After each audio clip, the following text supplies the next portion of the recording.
Hi, everyone, and welcome to a new episode in our show, Conversation Time With. I'm so excited to introduce to you today's guest, Tahmina Watson. Tahmina is an immigration attorney and founder of Watson Immigration Law, a Seattle-based law firm that provides assistance with U.S. immigration and naturalization law. Tahmina is also an author, speaker and blogger on the subject, and has her own podcast, Tahmina Talks Immigration. So I would encourage you to check that out after today's episode. A huge welcome to you, Tahmina, and I can't tell you how thrilled I am to have you on the show. Thank you so much, Antoinette, for having me. I'm so grateful. And it's just such a pleasure to chat with you and be here in your, beautiful energy. Likewise, Tahmina. So let me kick off with a very basic question about the green card, because the green card is a topic that's very much of interest to our audience. And we hear a lot about the green card. But my question is, what is the green card and what immigration status does it grant? First of all, it is a card. It is a card. It is not green, though. Okay. And so it looks a little bit like a driver's license with somebody's photo on it, where they cannot vote, but they basically have permission to live here like anybody else. Okay. It's interesting because the way you get a green card, and you and I will go into that a little bit more, is very different depending on your background and how you're getting this application done. Okay, so you've just mentioned that there are different routes for applying for a green card. Which are they? The broader headings are family-based immigration, which is when a family member, immediate relative, can't be a grandparent or an aunt, but parent, spouse, or sibling, or a child. Okay. These four categories of people can apply for a green card. And the way I describe it is, if you think about a dartboard, hopefully your audience is familiar with the dartboard, the game, and there's a little bullseye in the middle. The closer you are to the relationship, the quicker your application will be. Okay. So if you're a parent or a spouse or a child under 21, that application is relatively quick. Okay. But if you are a child over 21, you're outside of that sphere, and now you're waiting a little bit longer. Okay. If you're a child who's married, then you're waiting a little bit longer. And if you're a sibling, you're waiting longer. So that's really the family-based. And when I say longer, it can vary between, a year and 10, 15 years, depending on where you are. Okay. The other thing to know is there's the family-based, and then there's employment-based. Mm-hmm. Employment-based is you work for Microsoft or Amazon, but it could be any employer, and they can sponsor you. You cannot sponsor yourself in an employment-based immigration category, except for two ways. Number one is if you are extraordinary, let's say David Beckham, who scores goals left and right, you're that, or you're a Nobel Prize winner. Okay. You can sponsor yourself. It's called self-sponsoring. Okay. The other one is called national interest waiver, where your work is so important to the national interest of America that you can self-sponsor. Everything else is a sponsorship. And going back to the dartboard analogy, there is the Nobel Prize winner, that's in the middle, that's the quickest. And then as you get out of that circle, it's called EB1, 2, 3, 4, 5. It gets out, longer and longer, depending on that. Okay, so let's say Amazon would like to sponsor me. Would they have to prove that they can't get someone like me with my qualifications and skill set in the USA? Or could they simply say, well, we prefer Antoinette and therefore we would like to sponsor her? How does it work? Really good question. So it goes in two parts. Okay. So Amazon will say, do you have a degree to do this job? Let's call you a software engineer. You say, yes, I have a software engineering degree. They'll say, we will file for an H-1B. Okay. So they will file that, and it goes in the lottery. Okay. And so if you're selected, they will prove that they have a job for you and you have a degree that matches that job. And then you'll come to the US. I'm very, very, this is very simple. It's a simplification of what really happens. But in the time we have, just want to make sure they get an idea. And so that's how you get here. For that, you do not have to prove, I can't find an American worker. Okay. But when you're applying for a green card, remember we talked about the pie chart and somebody has to sponsor, they have to then show that they could not find an American worker to do that job permanently. Therefore, they're hiring Antoinette to do it, but they have proven, they advertised, they interviewed, they couldn't find anybody, and now they're applying for Antoinette. And that process can take years, depending on where you are in this pie chart, you know, which category, which country, that kind of thing. I have to say, Tahmina, I'm quite astounded hearing about the timescales, because now I'm thinking, well, by the time they get to your application, like the job may no longer be there or may no longer need to be filled. You make some very interesting observations. One of the things about what you just said is, and I don't want to, you know, complicate the issue more than I've expressed already, but often people are in this career progression and, you know, you're started as a, you know, an employee and associate, now you're progressing to a manager or supervisor of the manager. And the question becomes, how do you maintain that green card application? And there are ways to do it. And you have to prove that the job is same or similar, and that's how you're progressing. But what you will likely hear from the folks who are in the waiting list from India and China, they have to wait over a decade, sometimes 2 decades. Right now, there's a debate going on about the children who are over 21, and it's really very much a discussion point in this country at the moment. And so there are a lot of obstacles, but the law does create some pathways. But if you do not stick within that narrow pathway, it all falls apart. Okay, so listening to what you've just said, Tahmina, am I right in assuming that the work visa is more accessible to the skilled and highly skilled workers as opposed to low skilled workers? Such a good question. Right this moment in the United States, particularly after COVID, what has become more and more apparent is we do need a low skilled visa category. We do not have one. What we do, so generally the employment base, they're geared towards the high skilled categories. For the low skilled, we have an agricultural visa and we have seasonal visas. We don't have a generic low skilled. And so often I will get calls from, you know, those hospices where you don't necessarily need a registered nurse. You can have some nursing training.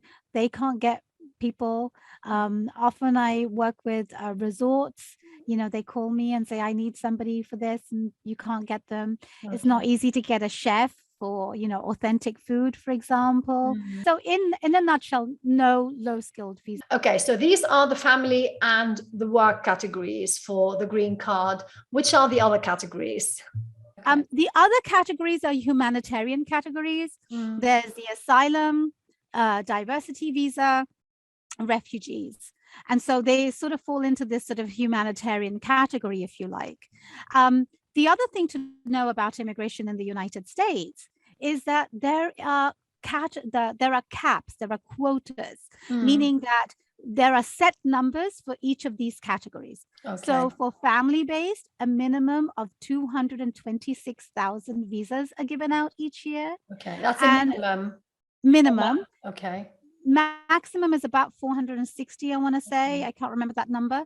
And then employment-based is 140,000 each year. It's less. And then for diversity visas, there are 50,000. Now, these numbers, it's an interesting time to chat about this, because right now in the United States, there's a lot of debate going on about these numbers. What happens is the employment-based numbers in the following year, and October 1 is when the year begins in this country for fiscal responsibility. So October 1, the numbers begin, that 140,000 or 226,000. But on September 31st, if numbers are remaining from each of these, they crisscross into how they're used, meaning that any leftovers from family-based get used in employment-based, Any employment-based numbers get used in family-based. Mm. And so there's a lot of discussion going on because during COVID, a lot of these numbers were not used. The other thing that people should know, this country has a system where people coming from different countries have a quota in and of themselves. Okay. So each country in the world has a 7% quota, or maximum 20,000 for each, country. And so countries like India and China, they have a lot of different people, in numbers coming to the US. So they have a very long waiting time. Okay. But people from Saudi Arabia or United Arab Emirates, they are not coming in the same numbers. Okay. So the waiting time is less. Okay, so with the system in place, with the categories and the quotas, does it still matter when you apply, when the process opens up? So is it like the sooner you get your application in, the better, or doesn't it really matter? Really good question. Audience will imagine that people are filing their cases and every case is like an envelope, let's call it. There are stacks and stacks of envelopes, but they are marked by the date they arrived. Okay. And that date is called a priority date. Okay. So these 5 envelopes will stack up, and they will only pick the one at the top. And that is generally, referred to as current. They'll only look at that. Yeah. So they will stack up, but you fall into the pile depending on the category you're in and the country you're from. Okay. So depending on that, the stack might be basically shorter than the other. Okay. When you can file that application depends on these numbers too. Yeah. And so there are many different cross-reference items that we have to take into consideration before we know we can file for somebody's case. But what happens is, depending on the case, it's taking a long time to get to the point where you can actually send that envelope. Okay, let me see if I've got this right. So if I'm applying from a country where usually there is a high volume of applications, that I'm going to wait longer for my application to be processed. Whereas if I'm applying from a country like Saudi Arabia or the United Arab Emirates, where generally speaking, the application numbers are lower, then my application is going to be processed much faster. Is that correct? Yes, I wouldn't use the word much, but it would be faster, depending on where you are on that. But the question that will naturally come to people's minds are, how do I just get into the US? And maybe I don't want a green card. What happens is people come to the US as students, as tourists, as temporary workers. All of those visas are labeled as non-immigrant visas. Okay. So they can come to the US with the intention of visiting, studying, working, but not having the intention to permanently live here. And you set us straight right from the beginning, legal permanent residence, there's that difference of intention. Yeah. Yeah. And so when somebody comes to the US, and we see them often, they're coming as tourists and they're like, hey, Tahmina, I'm here. I want to start a business, or I want to go to school, or I'm thinking about my options for a green card. That's when I'll go through the pie chart categories and options. Okay. But often before that, they're already here as a tourist or a student. Okay, so they can't switch. Sorry to interrupt. So once they're actually in the US, they can apply to switch category? They can, but it's, again, nothing is simple, especially under COVID. So it depends on what you're switching to. Okay. So if you're coming here, I'm just going to go through the visa category so people can have an understanding. If you are coming to the US to explore business opportunities, or you're coming to the US for business meetings, and I know a lot of people from the UAE or Saudi Arabia or Qatar, they come here for business opportunities, you will likely get a B1, B for ball, number 1. That's a business visa. But you might be coming here to go to Disneyland. Okay. And you're coming here to see family, and you're coming here for pure tourist reasons. That is a B2 visa. These 2 applications will be directly applied for at the embassy, the US embassy, wherever you are. And they are not necessarily slow to see you, but in COVID, there are lots of different considerations. So they're not necessarily fast to see you at the moment. Okay. we see a lot of students who come here. And the way to get a student visa is that you're getting enrolled in a school, and generally a university, to do a degree or an associate's degree, and you would apply at the embassy again. And the school will give you a lot of documentation, and maybe you've seen some of that in your past, Antoinette. The school gives a particular document, you take that to the embassy, you show that you can financially support yourself, whether it's through your parents or yourself, and then you'll get a visa to come here. Those two types of people will often be looking for a way to switch. And that switch could possibly happen in the US. So a student is often looking for internships and experiences. And there is a program for it after you graduate. It's called optional practical training. And it's a very popular, commonly used visa. Again, not easy to get, because that visa, it has the annual quota as well. And so you have to go through a quota system. If you're lucky in that lottery, then you'll be able to, apply. But an employer has to file. You cannot file it on your own. Okay. And are you given like a set period by which you have to find something? Otherwise, you have to pack up and go. So do they, for example, tell you, well, when you graduate, you've got 2 months or 3 months to find an internship. Otherwise, you have to leave? Such a brilliant question. The answer is yes. So what happens is, before your course comes to an end, you have to tell the school folks, and they will guide you in when you need to make those applications for an internship, and a work permit, because you have to get a work permit. You have to make sure that you understand these timelines when you come in, because if you miss them, as you said, you do actually have to pack your bags and leave. But people get a grace period when you're on a student visa, and it's for 60 days. Okay, Tahmina, I would like to go back to the green card lottery, and there's a question that's been nagging me for years. Does it work like, do they put all names in a big bowl and they spin it around and then they pick out like names at random? Is this how it works? That's how I envision it, but not really. So what happens is, the lottery, when we talk about lottery, let's be clear. I talked about lottery in a temporary visa situation too. So that's the H-1B visa for a temporary work visa. Okay. And in my mind, I've always thought about, somebody's name is being pulled out of a hat, but really what happens is a computer sort of does a random selection. On the diversity lottery, that is for a green card. And people from around the world, you could be in the US or outside the US, you would have to file according to the instructions that they give on the, the Department of State website. But technically speaking, it is a random selection that's done through a computer. And then once that's, you're selected, you have a short amount of time in which you've got to follow the paperwork, and the embassy has to see you. Now, what's happened is, I'm so glad you brought this up. The embassies have not been seeing people, no matter where you are in the world. And so that has been a challenge for these numbers, because I told you there were 50,000. And if you're not giving those numbers out now, meaning you're not giving the green cards out, then those numbers disappear. Brilliant. Thanks for that, Tahmina. Now, what other routes are there into the US? One of the things that your audience may be interested in knowing is that there are 2 or 3 visas that are often good for people to use, especially when you don't have a sponsor.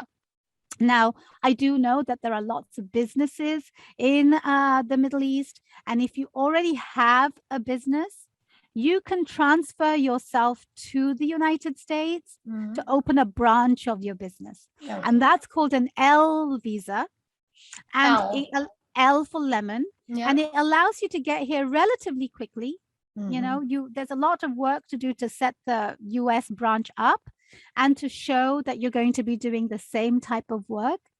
But what's interesting is, from the L, there's a similar sort of visa for a green card.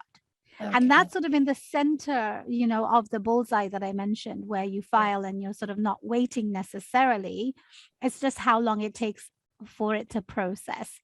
Does it require a lot of capital though? The L does not need a lot of capital. What it does need is that you have to show your business abroad is active and operating, and those funds are being used to create this branch here. So you do have to show funds, but not, you know, it's not, and I'm going to talk about the capital in a minute for a different category, but it's not looking at the money per se. They're looking at the business growth and profits and whether you're going to be doing the same thing.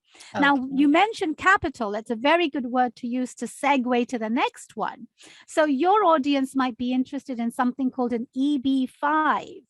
And that's really where, you know, a lot of times in the news, it's portrayed as you're buying a green card, but you're not necessarily buying a green card. You're helping towards the economic growth of the United States. By creating jobs and creating businesses. So in the EB5 context, and this is a good window for anybody who's listening, the current amount of investment that you have to put in as capital is $500,000 US. Now, there are lots of different types of investment visas in the world, but the United States is one of sort of in the middle when it comes to how much you invest. But what the United States investment program requires is to show that your money came here cleanly. Your money is clean. You can trace it, track it, show where you earned it. It arrived in the US properly and it was invested.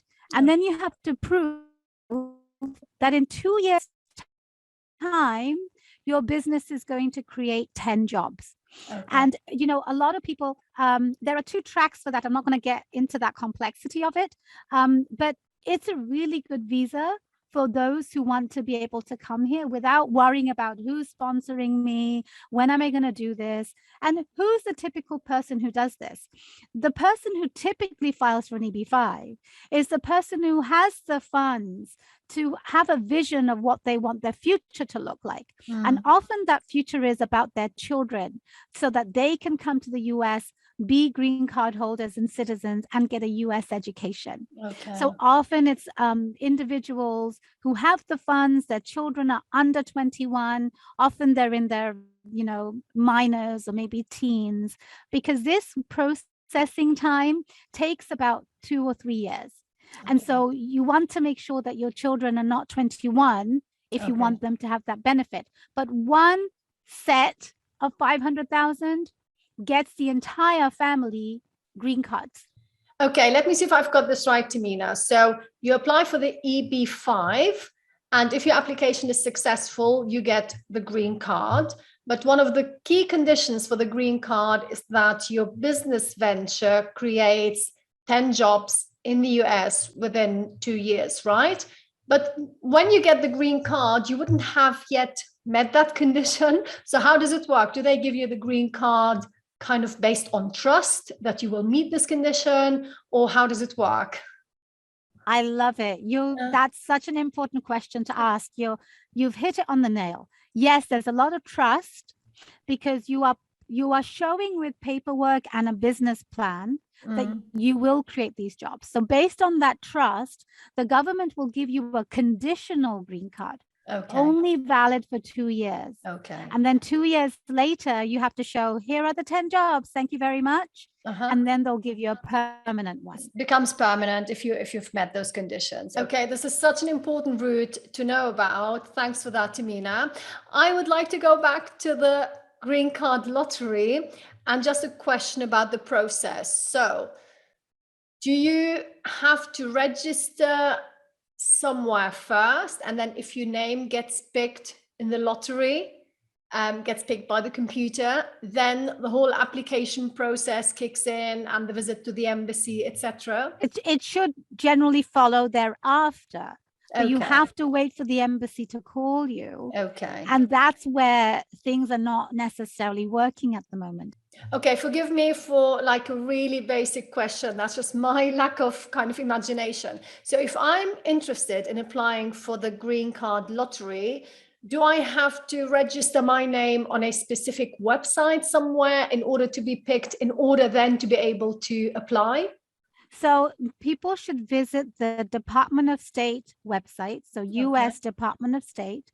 They will find the little icon that says DV lottery, D for dog, V for Victor lottery, which stands for diversity visa. And there will be instructions in how you submit. And normally what happens is it's relatively simple as far as I know. I have never had to submit that for people. But what happens is once your name is selected, you will be notified. And when you're notified, you sort of have a number in that list. And the government will say between, 100234 and then 2000189, these are the people who can file for a green card within this period. And the embassy has to select you. And, country specific things come into that too. But that entire process is driven by the embassies generally. But is the application straightforward? Yes, it's generally looking for your name, your birthday, your address. You do need to show that you've had a high school education. And that's part of it. But it's relatively simple. Okay, Tahmina, so is a high school diploma the lowest qualification level that you would have to prove in order to be considered? Yes, because it's giving the opportunity to countries that have people who don't necessarily get to come to the US much. And so they're looking for a criteria. They're giving them minimum criteria. Okay, Tahmina, let's assume someone applies through the website that we're going to link to, and their name gets picked in the lottery, and then they go through the entire application process with the embassy, etc. And then they get the visa, they get the green card. Do they then get permission to come into the US without having to prove that they're not going to be a burden on the state, that they can actually support themselves financially without living off state funds? Really good question. So first of all, when somebody finishes that process of going to the embassy, they actually don't get the card there. What happens is the government, and this is any type of green card, they will keep your passport and put a little sticky stamp in it. And people who've gone to different countries have seen visa stamps. And in that visa stamp, it will say immigrant, basically, for want of a better word. And it will give the criteria. When you arrive in the US, the green card is mailed to you. And so that's when the card will arrive at your doorstep. You get your envelope, open it up, and you see the card. Now, I have to double check on the rules about the state, because yes, very much so, that the reason they want you to have a minimum of a diploma is you have to be able to show you can work. And this happened particularly during the previous administration. There has been a lot of debate about immigrants taking public funds, whereas you cannot get public funds if you are a green card holder. You can get public funds if you're a refugee, if you're an asylee. There are only various very narrow categories of people who can get them, unless you're a US citizen. And just to wrap up the citizenship question, anybody who gets a green card, generally, if you're a green card holder for 5 years, then you can apply for citizenship in the country. The only exception is if you get a green card through a spouse, a US citizen spouse, then you can get US citizenship at the 3-year mark. Everybody else has to wait. But do you at that stage then have to prove that you are financially self-sufficient? Because when you become a citizen, from what I've just understood, you will then be able to also access state funds. So will they make sure that you can support yourself financially before they award you citizenship? In the citizenship, you do have to prove that confirm that you have not received public funds. So there are questions, and you have to be honest in these questions. Have you ever received public funds? And if you say yes, then you're in the red flag pile. And so it will depend on, which category you were in. So if you're a refugee, you likely would have said yes. Okay, so let's assume someone is applying for the green card lottery, and they are married and they have children. Would they include their spouse's name and their children's names when they register for the lottery, or do they include them only after they're called by the embassy? You likely have to put it when you put your name in the hat. Okay. Because they need to know who else is going in there. And remember, there are only 50,000. Yeah. You know, it's not a lot. Not a lot. And these numbers go to the family members too. Thanks for that, Tahmina. Now, I think I've covered all of my questions, but I was wondering whether there is anything else that we haven't spoken about that could be quite useful for our audience to know about. So one of the things that people should know if they're listening, you know, being in the Middle East, that if you are a citizen of set countries that have treaties with the United States, say Pakistan, say Bangladesh, say the UK, or even Italy, you can get a work visa to be here, which is sort of like a mini EB-5, and it's called an E-2.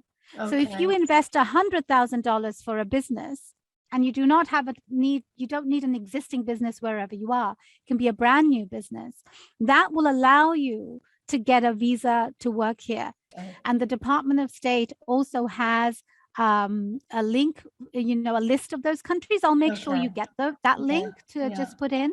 But those people can actually start a business and come here. Okay. And to get the green card, often they'll put money on top of it and then do the EB-5.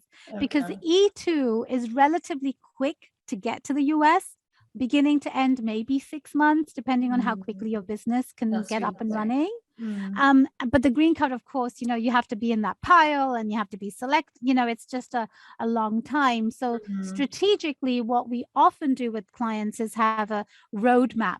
So somebody will typically, you know, see me and say, what are my options? And we'll go through the temporary options and then the permanent one, and sort of have timelines attached to it that takes into consideration how long cases are taking, how old the children are, you know, that sort of thing. So I think the E-2 is an important one for your viewers and listeners to know about. Yeah. But one of the new things that has happened, and I've wanted to make sure I didn't forget, is that the world is actually waking up to startups and innovation. And I do know that in the Middle East, just recently, there was a startup conference where the government bodies are really taking note of what startups are doing. And I have been working with startups since I started my law firm in 2009. And I would love for people to buy my book. It's called The Startup Visa on Amazon. Brilliant. Yeah. Can we see the name at the bottom? You've got your finger on the that's me.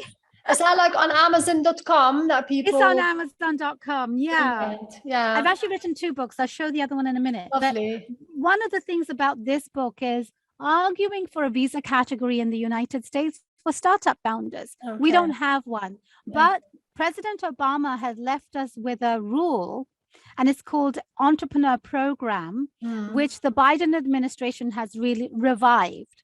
And it allows for anybody who has a startup that received $250,000 from a US investor. Okay. And they can actually come here and work. It's a brand new thing. People don't know about it enough. And if there's anybody listening who is in the startup world in the Middle East, I'd love to tell you more. That's because brilliant. This is not known about yet.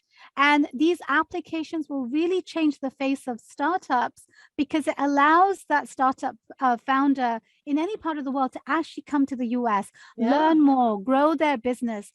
One of the things that is interesting is problems exist all over the world. But when you're in the trenches of the problem, you know what the solution is. Yeah, exactly. And so, you know, a third world country problem, which is really a huge problem, can generally be solved by somebody who is living it. And so those startup founders now have an opportunity to seek funding from a US investor and come to the US. One of the differences is all the visa categories that we have, you have to show your own capital. In the EB-5, in the E-2. This is the first time you can show somebody else has invested their capital into you. And it's an exciting development. Okay, while we're on the topic, Tahmina, do you have your second book there? Can we actually take a glimpse at it? Oh, yes, I do. Yeah, thank you so much. This is called Legal Heroes in the Trump era. Yeah, I love the cover too. Yes, it came out in October 2020. So in COVID, I've written 2 books. Congratulations. This is actually a second edition. The first edition was written in 2015, but brilliant. COVID gave me the opportunity to update it, and the time had come. Brilliant. Thank you so much, Tahmina. Now, sadly, time is up. However, this has been incredibly informative and helpful, and I'm sure our audience will agree with that. And we'll provide links to your website and to all of your social media, so people can actually get in touch with you if they would like to ask about your services. So would you share with us where people can contact you directly? Thank you so much again for having me and giving me this opportunity. The website is www.watson, that's WATSON, immigrationlaw.com. And we have our email address and phone number there. But sometimes people just want to see what I'm doing, and you can connect on LinkedIn, and it's at Tahmina Watson. Tahmina Watson on Twitter as well, on Instagram. I blog a lot. So our website has a blog. Brilliant. And so people who want to keep on top of the news on immigration, please follow that. And then, of course, as you mentioned, I have a podcast called Tahmina Talks Immigration. So, and if you Google me, you can't miss me. I'm somewhere and everywhere. Thanks again, Tahmina. It's been an absolute pleasure chatting with you. You've been an incredible guest, and you've left us with many, many useful insights and information. Everyone, thank you for tuning in. If you've enjoyed today's episode and you found it useful, and you know someone who might benefit from the information shared with us by Tahmina, make sure you share this video. Hit the like button, leave me a comment, subscribe to the channel, and I'll see you next week with a new lesson in which we're going to look at some of the key expressions heard in today's conversation. Until then, I will see you on the channel and on the Facebook page. Bye, everyone. See you next time. Bye.